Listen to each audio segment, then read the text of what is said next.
Monster City Madhouse, a year-round online store full of Halloween and classic horror shirts, with an emphasis on the vintage look. Use code SAVE10 for 10% off your order. MonsterCityMadhouse.com. Free shipping and financing's available.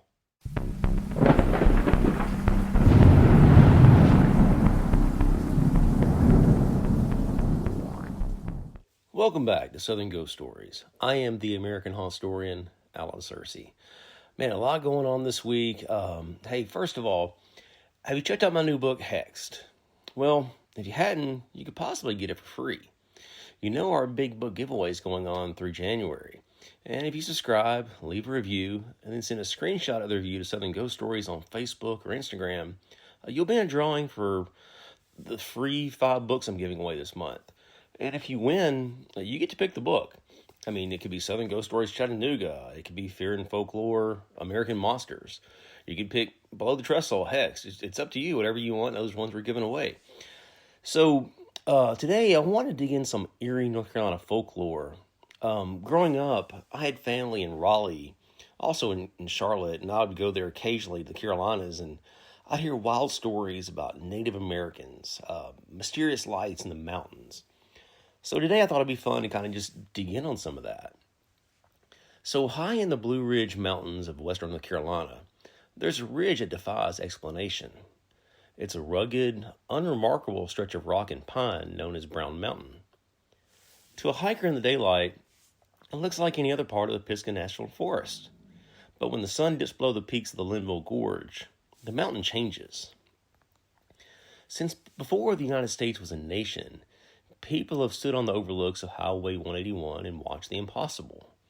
Small, glowing orbs, sometimes red, sometimes a ghostly blue or pale yellow, rise from the valley floor. They hover. They drift horizontally. They split into 2, then merge back into 1, before vanishing as if they were never even there. And this isn't just a campfire story. It's one of the most documented, investigated, and frustrating paranormal mysteries in American history. Scientists have come with spectrometers, and the government has come with geologists, and yet the lights keep dancing. They don't know why.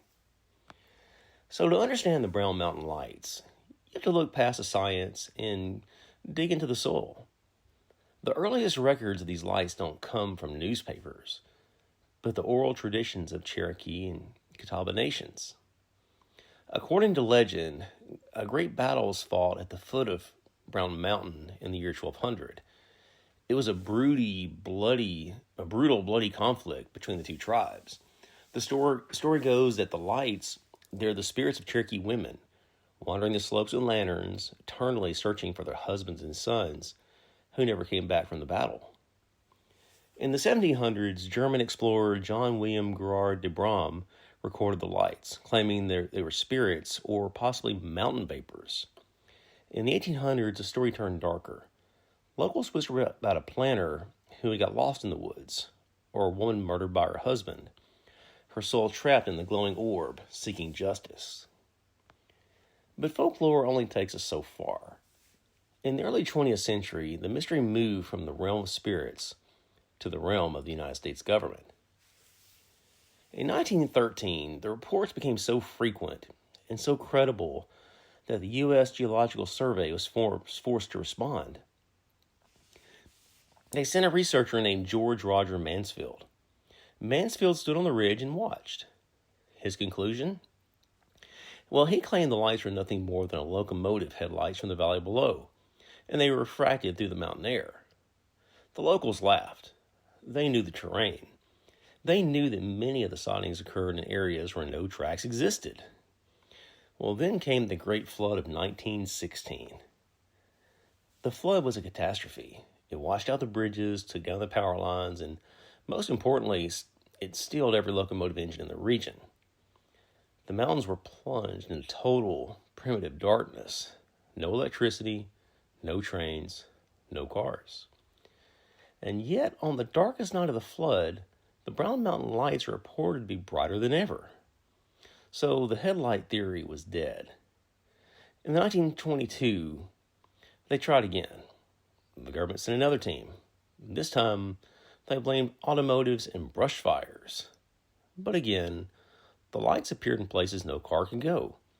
Sheer cliff faces and deep, inaccessible ravines. So, if it isn't trains, if it isn't cars, what is it?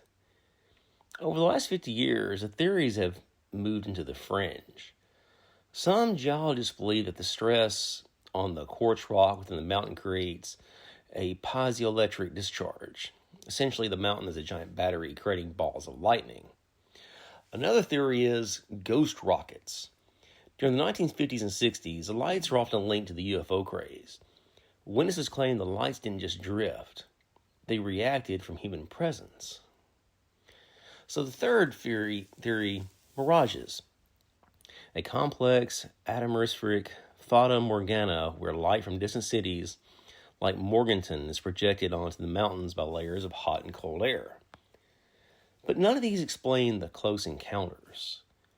In the 1990s, hikers reported being brushed by the lights, describing them as cool to the touch, humming with a low-frequency vibration that rattled their teeth. So, here's what we know for certain. In 2011, a group of scientists from Appalachian State University installed low-light cameras on the ridge. They captured them.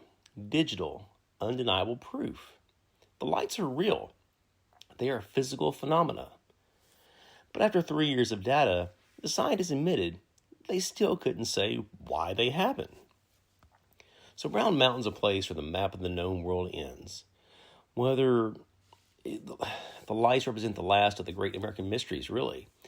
They remind us that even in an age of GPS and satellite imagery, there are still corners of the wilderness that refuse to be tamed. So if you want to go see them for yourself, go to the Roan Mountain Overlook on a clear night after a rainstorm. Turn off your headlights and let your eyes adjust to the pitch black of the Pisgah Forest. And wait, because the Cherokee women are still searching. The mountain is still charging. And the lights are always watching. So y'all ready for some more weird, wild North Carolina folklore? In the Pine Barrens of Chatham County, North Carolina, about 10 miles from the town of Siler City, there's a patch of earth that shouldn't exist.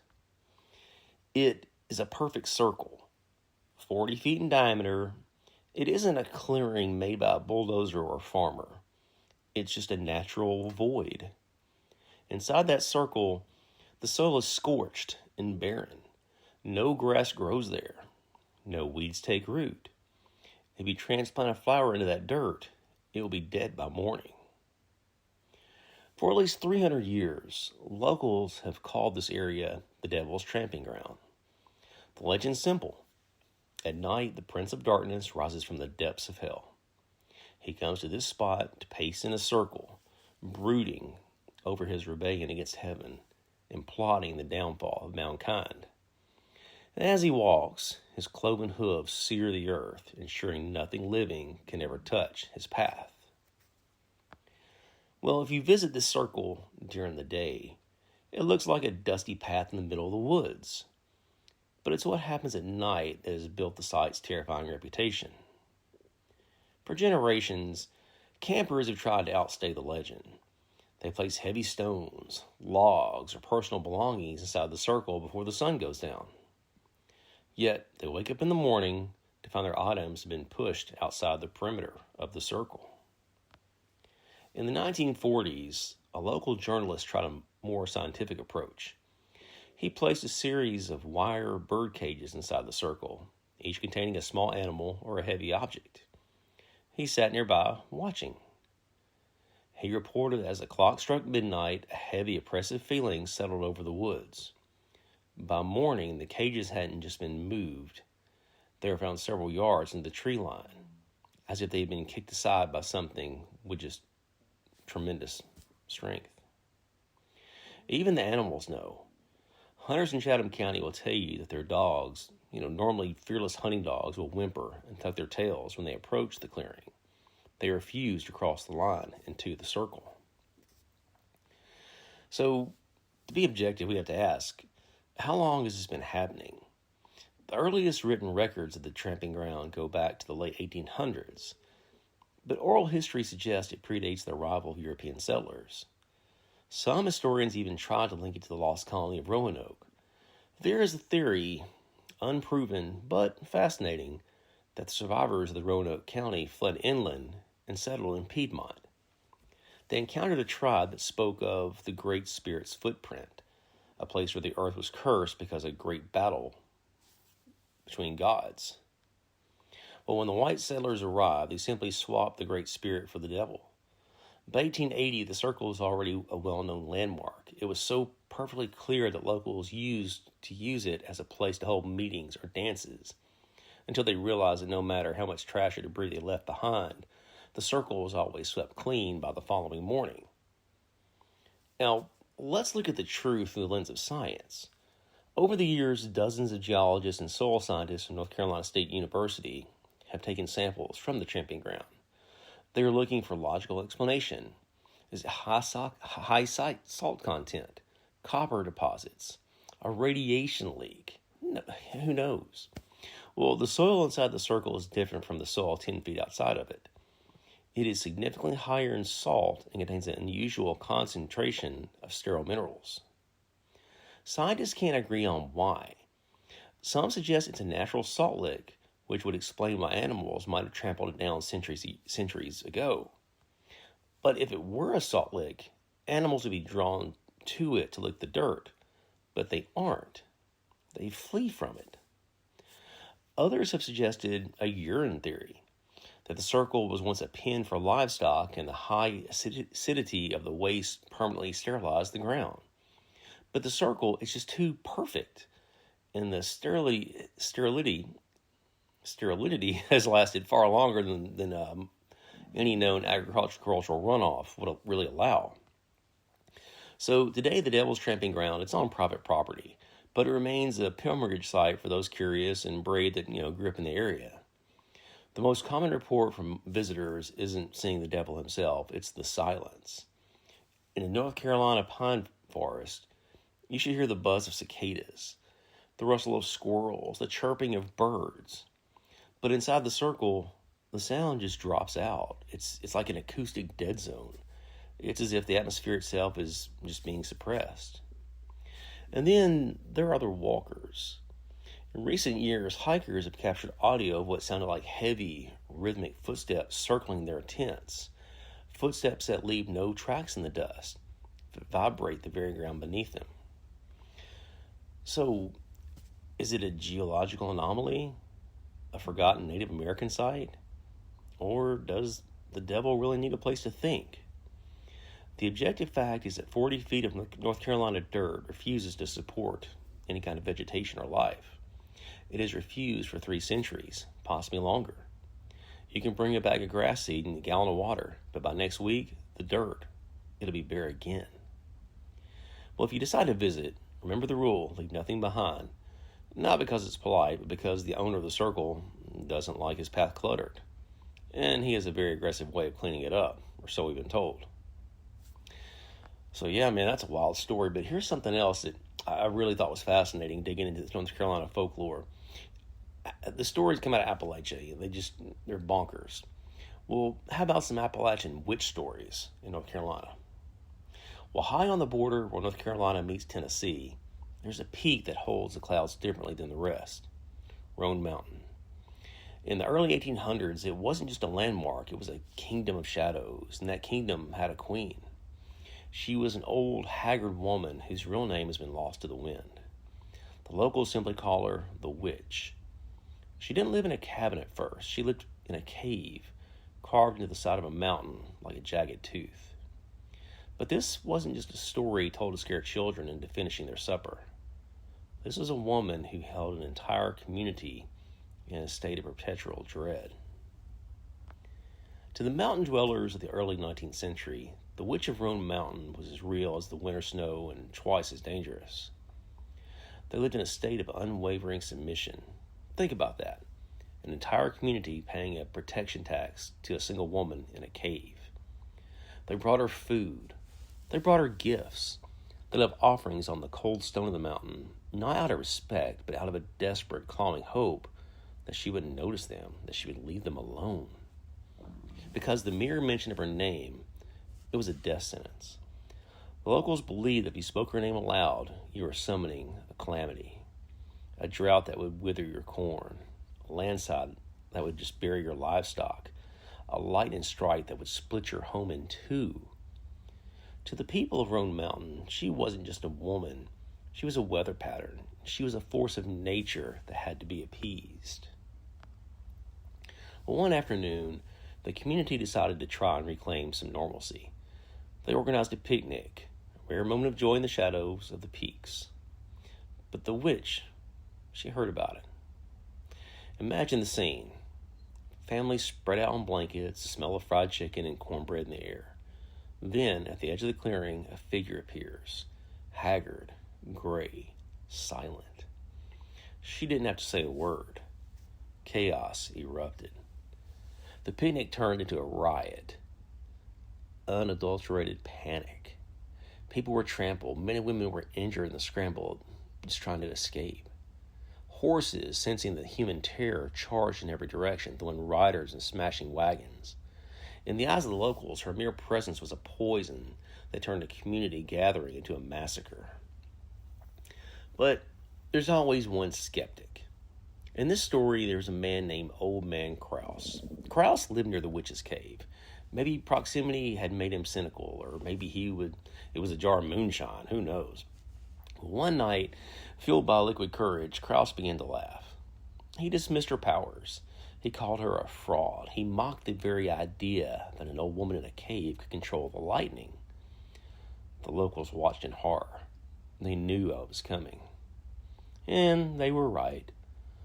The story goes the sorceress witched him clean crazy, quote unquote. For 7 years, Old Man Kraus was a shell of a human being. He would fall into long, terrifying periods of speechlessness, staring at walls for days. Then without warning, the manic episodes would hit. He'd run out of his house and just fly straight up the mountain in rags, through blizzards, through rain, through heat waves, running until his lungs burned. He collapsed from pure exhaustion. 7 years of torment, a living testament to what happens when you mock the mountain shadow. So how do you kill a legend? In the folklore of the Blue Ridge, there was only one way to break a witch's spell. You had to seek out a witch doctor. The ritual was specific. The doctor would draw the witch's image on a piece of paper, pin it to a tree, and fire a silver bullet through the heart of the drawing. If the shot was true, the spell was broken, and the witch would suffer the same wound. But the Witch of Roan Mountain didn't fall to a drawing. She fell to modern technology. A traveling photographer, likely a man looking for primitive mountain subjects, crossed paths with the witch. Well, against her violent protest, he opened his tripod, ducked under his black cloth, and captured her image on a glass plate. He took her soul and put it on paper. Unaware of the supernatural war he had just stepped into, the photographer eventually crossed paths with the local witch doctor. The doctor saw the photograph. He didn't see a miracle of science. He saw a perfect weapon. He took the photograph, walked into the woods, and pinned the image of the old witch to a tree. He loaded a single silver bullet into his rifle. He aimed. He fired. The next day, a group of locals out picking berries near the witch's cabin found her. She was lying in the dirt, lifeless. There was no struggle, no signs of a predator. Just the old woman, dead at the exact moment the silver bullet tore through her image. With her death, the spell on Old Man Kraus finally lifted. The silence in the mountains changed. It was no longer a silence of fear, but a silence of memory. The Witch of Roan Mountain represents that strange time in North Carolina history where the ancient world met the modern one, when a camera lens was seen as a magical talisman and a silver bullet was the only cure for a 7-year curse. If you ever find yourself on the slopes of Roan Mountain and the wind starts to whistle through a dark opening in the rocks, don't say her name. Some legends are just better left in the dark. Well, there's not just one witch tale in North Carolina. There's also a second. Macon County, North Carolina, the late 1700s. In these deep gaps and high ridges, the line between medicine and malice was often as thin as mountain mist. If you lived in these parts back then, you didn't just fear the wolves or the winter. You feared the shadow of a woman they called Mother Nance. She was said to have Cherokee roots, a woman of the earth who lived in a silver gray log cabin perched so high on a peak it seemed to snag the passing clouds. To the world, she was old Nance. To the locals, she was a witch whose favor was fleeting and whose grudges were eternal. Folklore tells us that witches of the old world harbored a deep, inexplicable disdain for marriage. They saw the union of two souls as something to be obstructed, mocked, or broken. So when a local mother discovered her daughter was planning to elope with a boy from South Carolina, she didn't turn to the law or the church. She turned to the mountain. She dragged her daughter up the steep, winding trail to Mother Nance's cabin, determined to stop their marriage by any means necessary. Mother Nance didn't offer tea or sympathy. She ordered the mother out of her house. She wanted the girl alone. Well, Mother Nance took a turnip, just a common root vegetable. She began to scrape the skin away with a sharp blade, piling the translucent shavings into a heap. She looked at the girl and gave a simple command: eat. As soon as the first scraping touched the girl's tongue, the world tilted. A searing pain gripped the bridge of her nose.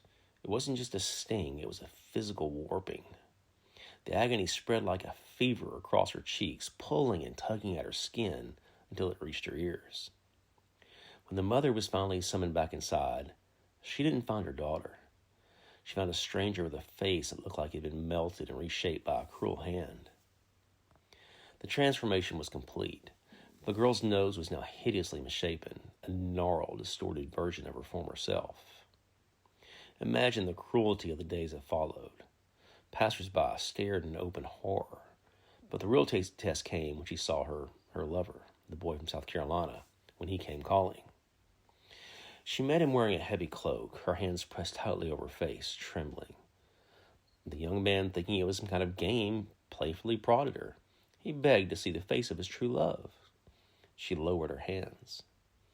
The silence that followed was louder than any scream. He didn't offer comfort. He didn't offer a doctor. He looked at the girl he claimed to love, recoiled in disgust, and he ran away. He left Macon County, and he never looked back. Distraught in seeing her daughter's life ruined, the mother returned to the mountain, pleading for mercy. But Mother Nance was unfazed. She administered more turnip scrapings. The girl ate them, desperate and broken. Miraculously, the pain returned in reverse. The skin tightened, the bones shifted, and her nose returned to its original beautiful form. But Mother Nance left her with a warning that stayed with her for the rest of her life. Try to marry again, and the deformity returns, and this time, it stays forever. If you think Mother Nance only reserved her power for young lovers, you haven't heard the story of Carr McDormand's bull. On a rare trip into town to gather herbs, Mother Nance crossed paths with a massive, aggressive bull. Without warning, the creature lowered its horns and charged at the old woman. Anyone else would have run. I know I would have. But Mother Nance, she didn't move an inch. She slowly turned and fixed the animal with a stare so cold it seemed to freeze the air. To the astonishment of the gathered farmers, the bull, an animal of pure muscle and rage, halted dead in its tracks and began to tremble. It backed away, eyes wide with the very human kind of terror. That night, the bull went clean crazy. It began recklessly ramming its tree into trees and boulders. Witnesses said it was as if the animal was trying to escape something inside its own head. In a final manic sprint, the bull charged between two trees and became hopelessly, perfectly wedged between them. The farmers couldn't pull him out. Well, they couldn't move the trees. They could only watch as the animal died in the wooden vise. The buzzers did the rest, picking the bones so clean that for years the skeleton remained stuck in the wood, a white bleached monument to what happens when you cross Mother Nance. So Macon County is quieter now. The log cabin at the top of the mountain is gone, reclaimed by the pines, but in the hushed whispers of North Carolina folklore, Mother Nance still lingers. She reminds us that in the mountains, love is fragile. A turnip isn't always a vegetable, and glares can kill more surely than a bullet. So thanks for being with me today, guys. Don't forget to check out the new book, Hexed. Below the Trestle, also the Pope Lake Goat Monster in Louisville. Be sure to subscribe, leave a review, send us a screenshot on Facebook and Instagram. You might win a free book. It's going to be a lot of fun. I'm looking forward to this contest. So I'm Alan Searcy. This is Southern Ghost Stories. Don't forget to subscribe, leave a review, and send a screenshot of the Southern Ghost Stories Facebook or Instagram page to get your name in the drawing. Join us next time for more eerie tales.